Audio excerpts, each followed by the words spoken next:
Marketing. और मैं आपसे बिल्कुल भी सीरियस सवाल नहीं पूछूंगी, वो बाकी सरों ने आपसे पूछने। मैं आपसे पूछने जा रही हूँ क्विक रैपिड क्वेश्चंस। नंबर 1, बचपन में किन शरारतों पर कुरान पड़ी? नंबर 2, अम्मी के हाथ का खाना कौन सा पसंद है आपको? नंबर 3, आपको चाय ज़्यादा पसंद है या कॉफ़ी? नंबर 4, क्रिकेट के टाइम पे आपको बॉलिंग करना पसंद थी या बैटिंग करना पसंद थी? नंबर 5, आपका फेवरेट कोट कौन सा है? और आखिर में कप्तान, we love you so much. डटे रहिएगा, हम आपके साथ हैं इंशाल्लाह। अल्लाह मियाँ आपको हमेशा सलामत रखे और खुदा आपका ख्वाब पाकिस्तान के लिए कामयाब करे और पाकिस्तान की सारी खुशियाँ तरक्कियाँ आपको दिखाए इंशाल्लाह, आमीन। अस्सलाम। शुक्रिया। इतने ज़्यादा क्वेश्चन अब मुझे तो याद भी नहीं रहा, एक दो तीन, एक के बाद दूसरे के बाद तीसरा भूल जाता है क्वेश्चन। क्रिकेट का मुझे तो भूल ही गया, अब इतनी मैं तो क्रिकेट मैचेस भी नहीं अब देखने का मौका मिला। और खाना, मेरी वालदा उफ इतनी देर हो गई अब मैं तो याद भी नहीं है। क्वेश्चन ये है कि मुझे याद ही नहीं आपके इतने ज़्यादा क्वेश्चन हैं। अगला पूछें प्लीज़।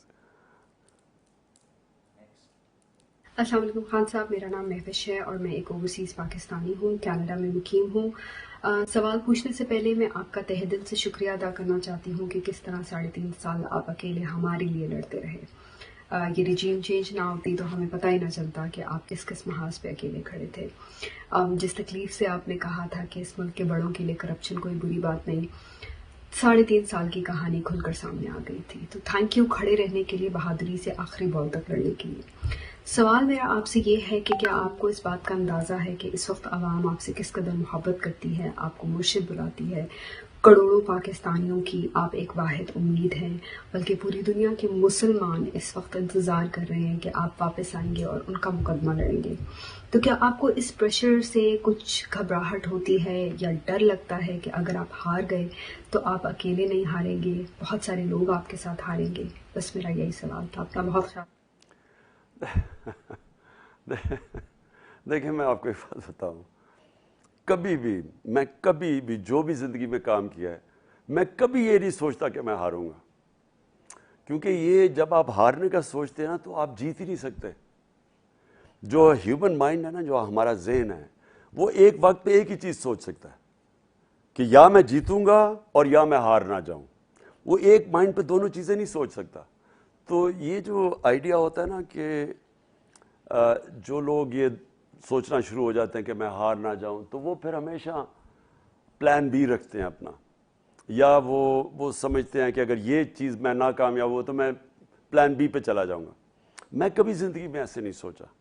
मैं जब भी कोई फैसला करता हूं तो वो फिर होता है एंड तक, पुल यानी किश्तियां जला के, कि उसके बाद कभी वापसी की रूट नहीं होती। तो देखें, ये एक स्ट्रगल है। और जो स्पोर्ट्स, सबसे बड़ी जो स्पोर्ट्स आपको चीज़ सिखाती है, वो स्ट्रगल करनी सिखाती है, यानी वो ऊंच नीच सिखाती है।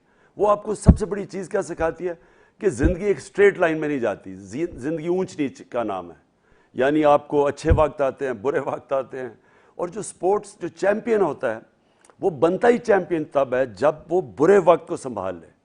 अच्छे वक्त बड़ा आसान होता है सब भी, बल्कि अच्छे वक्त पे जब होते हो तो आपको सारा वक्त जहन में आना चाहिए कि ये बुरा वक्त भी आ सकता है। तो आप हर चीज़ के अच्छा वक्त जो है, यानी जो अब आपकी पीक है, उसको बेहतर करते जाएं। लेकिन जो टेस्ट, कैरेक्टर का टेस्ट होता है, बुरे वक्त में होता है। तो बुरे वक्त में जो हाथ खड़ा कर देता है वो हार जाता है। जब इंसान हार नहीं मानता तो वो फिर बुरे वक्त से सीखता है।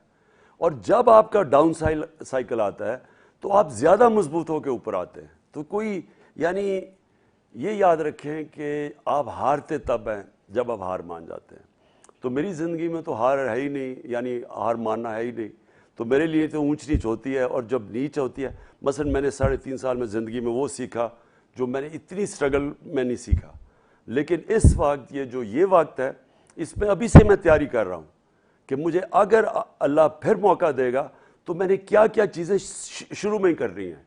क्योंकि आते साथ ही मुल्क को जिधर आज हम खड़े हैं, हमने अब कैसे इसको ऊपर लेके जाना है, कौन कौन सी मैंने जो पिछली 3.5 साल में एक्सपीरियंस की चीज़ें में किधर किधर मैंने गलतियाँ की, कौन सी चीज़ें थी जो कि अगर आप शुरू में नहीं करेंगे तो करना बहुत मुश्किल हो जाता है।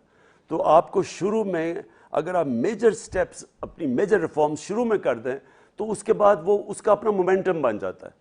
लेकिन ایک تو مجھے چیلنجز اتنے زیادہ تھے، یعنی اکانومی کا اتنا بڑا چیلنج تھا کہ، اور پھر ہماری اتنی کم ایک کولیشن گورنمنٹ، وہ سارا وقت ہم وہ گورنمنٹ ہی سنبھال رہے ہوتے تھے، اس کو کبھی کوئی بلیک میل کر رہا ہے، کبھی کوئی کر رہا ہے، ایک تو وہ سنبھالنی بڑی مشکل تھی، پھر ہماری ٹیم نہیں تھی، پہلی دفعہ آئی تھی، پھر کرائسس بہت تھے، تو اس لیے سیکھا میں نے بہت، اور انشاءاللہ جب بھی اللہ موقع دے گا تو مجھے پتہ کہ شروع میں ہم نے اب پہلے کیا کیا مین ریفارمز کر رہی ہیں۔